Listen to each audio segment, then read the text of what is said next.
Alright, here we're back with another video. Breaking the hiatus that was mentioned in the previous video, ignoring the album that I put out earlier in the year, since that wasn't really a walkthrough type video. It was more of a album release. But here I'd like to do a video, maybe a couple of them, to do just sort of a walkthrough of a game that I recently completed called the Robbing of Rem Rasul. So I put this out a couple days ago. I've been working on it pretty much since the start of the year. And just as the basic premise, I wanted to explore the concept of B games like Sexy Hiking or Revenge of the Sunfish, I think both of which I have done videos on previously.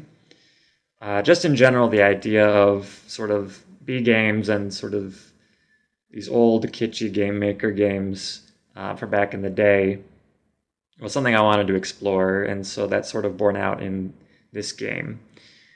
So it's available online. I'll put a link in the description, but we'll just sort of walk through it here. So first of all, the splash screen was obviously a joke, and this little crawl just tells you the basic controls, which, similar to Revenge of the Sunfish, this is comprised of a bunch of smaller games using different mechanics, but there's an overarching plot that it follows. There's a lot of assets that were listed or lifted from other sources. Oh, and actually with the title screen, so you can actually move this around if you want, just for kicks. And if you click on this marquee, it'll speed up. So that's just for kicks, or for shits and giggles, really. So let's just start a new game and get into it.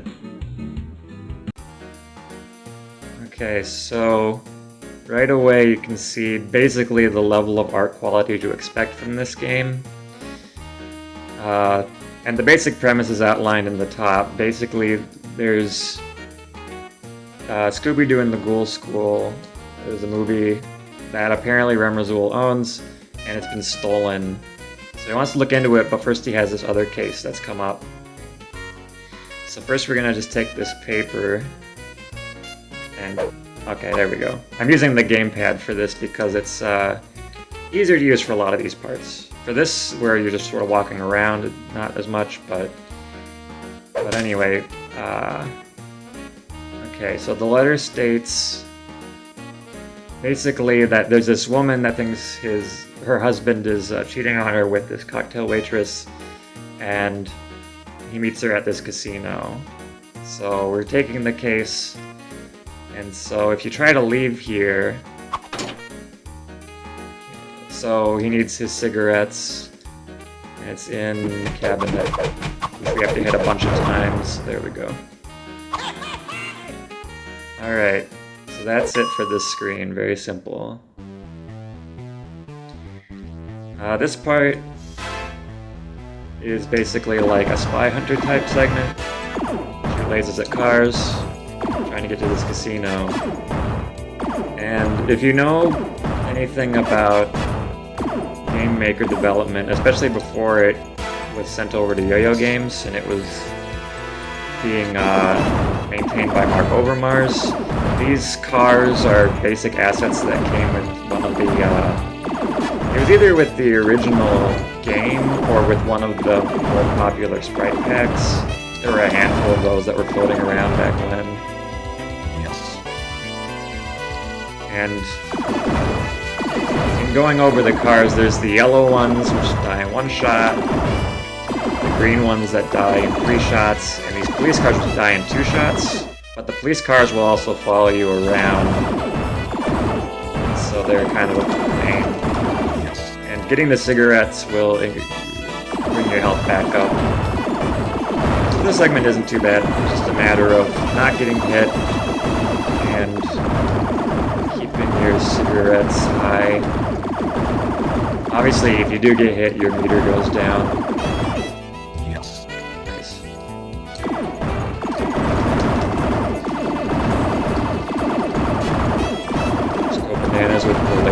here. And if you've been paying attention to the road signs, there's a bit of a joke about the distances just sort of going back and forth. The casino's in 1 mile, in theory. Actually, for this part, you don't really have to shoot. You can just sort of go back and forth like this.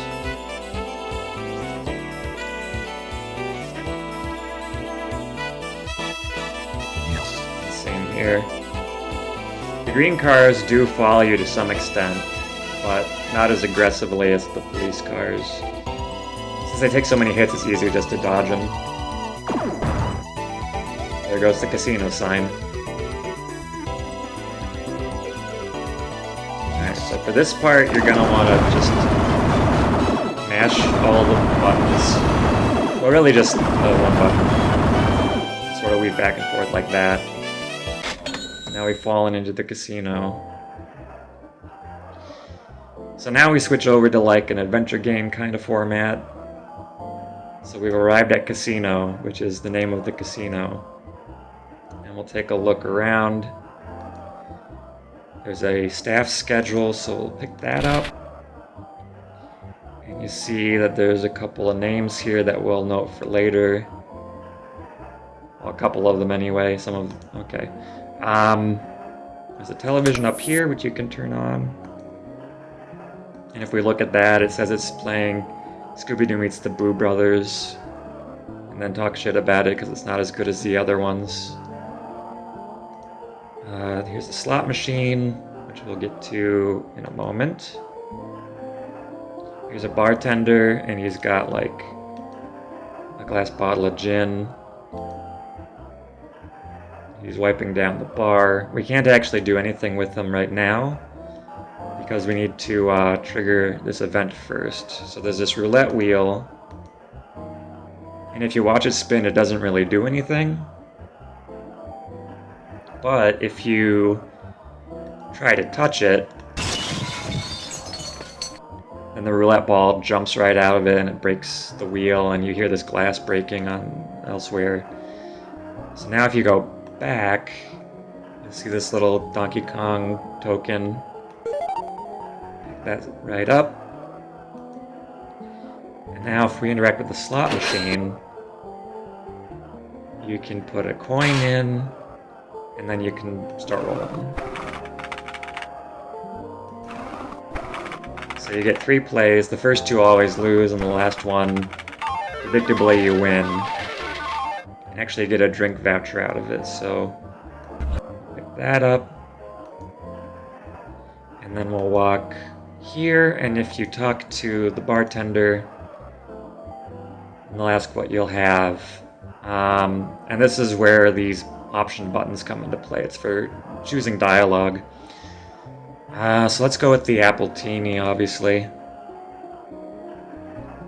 And now we have the option to ask about the different people that work here. So instead of asking about Maria or Fucktron, let's go with Tracy.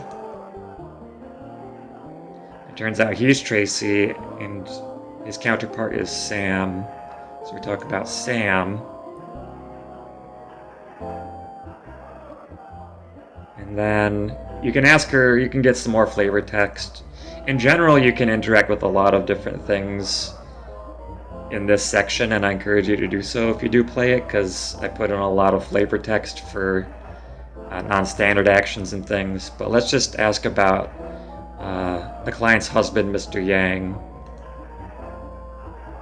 And you see he immediately gets nervous, starts wiping the bar at like Mach speed. So let's just say, okay. And then it turns out your drink was spiked and you pass out. Okay, so this is another mouth section, or mouse section. I was just thinking about the action commands from the previous screen. So if you click to continue, you got your revolver here. Just open that up. You can drag and drop the little bullets. Like so. I can grab them. There we are. And then when you close the cylinder, it plays a little song. Okay, now for this segment, it's all platforming. And you can shoot as well. On the keyboard, it's a little more cumbersome because you press up to jump and space to shoot. With the gamepad, it feels a little more natural, kind of like Mega Man controls. There we are. So these little dudes are basically like Goombas. Don't pose much of a threat. There's the guys up top that shoot acid drops at you. Oops, got hit. If you get hit, you'll slowly turn red. You think you can take 4 hits and then you die? Yeah. Get the cigarettes, heals you back up, just like in real life. Oh, yeah, these guys fly at you. They're kind of hard to hit sometimes. There we are. This music was stolen from, it's a GoldenEye MIDI, I think. And in general, a lot of these sound effects and a lot of the graphics are taken from Mac games, old classic Macintosh games. Mainly because they're so old that no one cares about them. And also because I have a lot of them just on hand. So we get up these little platforms. And here we are. Yeah. Okay, we're back to normal. This section, just jump up here and do it one step at a time. Basically, I can get that damn there.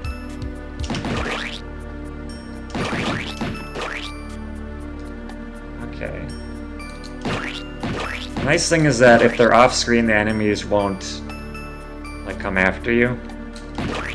So another way of getting through this section is to just jump around really fast, get them off screen. That's good enough. Okay, now for this section, what you do is you mash the button, and that makes you go fast. And you bounce off stuff. So it's kind of like a Sonic game. He's using a recolored lanky Mario sprite, which I thought was funny. He's playing the Sonic MIDI. Duck and jump. Jump, jump, jump, duck. There we go. And there's Sandra's house. And so, yeah, so basically the order of events here was that the detective went to the casino, learned about this woman named Sandra Babito, then rushed over to her house and jumped through the window, and they discovered that the affair was real, so the case has been solved. Celebrate with some nice SpongeBob music, and then this little segment here.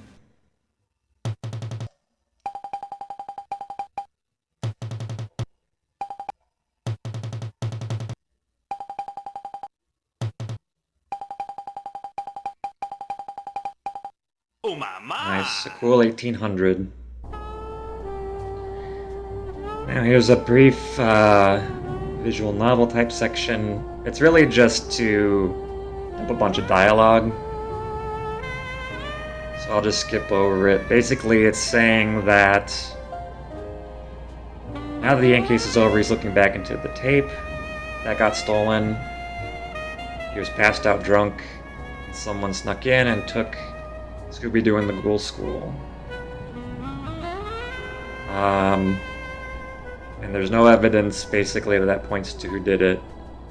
But the lack of evidence is itself indicative of who did it.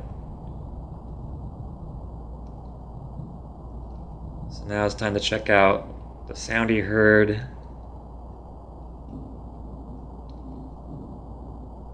And turns out it's a cyber assassin. So now it's time to go to the next segment. So for this, you pretty much just run away from this guy. If you touch those little Pixar balls, you'll get stuck in place for a little bit. So try not to hit them, because it's kind of hard to get away from this guy. It's basically just a recolored sprite of Zero from Mega Man X. And then you want to hit this lever. Nice. Okay, so we defeated the Cyber Assassin. They had a floppy disk on them. Let's investigate. So hit OK. This is just a joke on Macintosh computer because it's a Poncho instead of a Macintosh. So we turn it on. And this is basically lifted directly from Mini VMAC, so it looks legit and everything. Put in the floppy disk, open the floppy disk, and then read the note. So basically it says, it's a communication between two guys named Alf and Zed, and it turns out they hired the Cyber Assassin, and there's this Yang connection as well, and there's a shipment coming up for some product, and along with something called Parcel X, and it's at a vault belonging to someone named Dibney. So now we can just press a button and proceed. So this is the fact-finding portion of the game, where we go through and talk to people, see what's happening. This is all clearly just ripped from Final Fantasy. This girl is just a drunk. This one is pretty surly too. This guy's in my way. Turns out he's a community organizer or something. Let's we'll talk to this old woman, but first let's go up here. Get the crack pipe.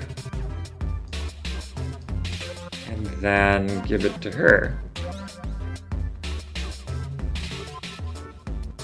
And then she smokes the crack. Great. But we learned that her granddaughter is involved in this. So before we talk to her, let's talk to this guy.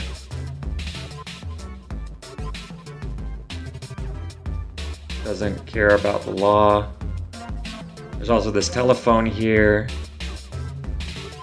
but that won't come into play till later. There's also this character, just this clownish fella, who just talks about Danny Elfman, pretty much. He'll come into play too. So anyway, let's talk to this one here.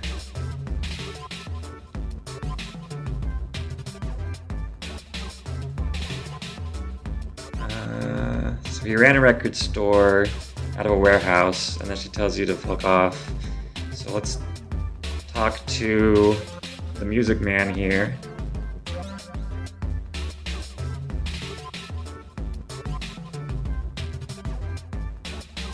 Okay, so Dibney had a warehouse, it burned down. No, sorry, Dibney had a business that burned down. He also has a warehouse, and we learned his name is Dibney Katzenjammer. So now we can look him up in the phone book.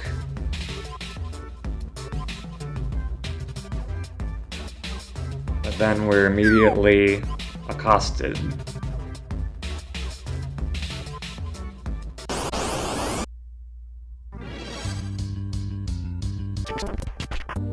Alright, so this is a little RPG battle segment. And the basic strategy for this is to basically shoot as much as you can. When he turns blue like that, if you try to shoot him, it won't do any damage. So you gotta punch him instead, and that does extra damage.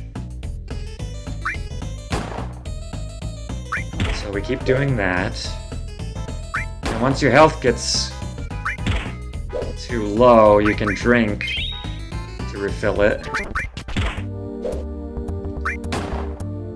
And when he turns red, it means he's going to do a super attack.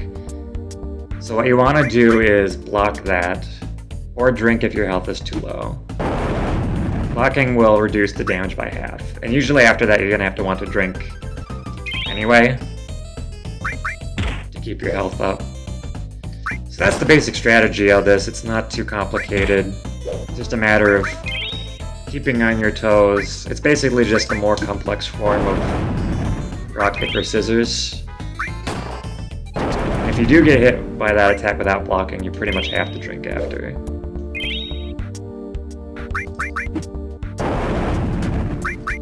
But yeah, you can even play this suboptimally as long as you like drink every other turn.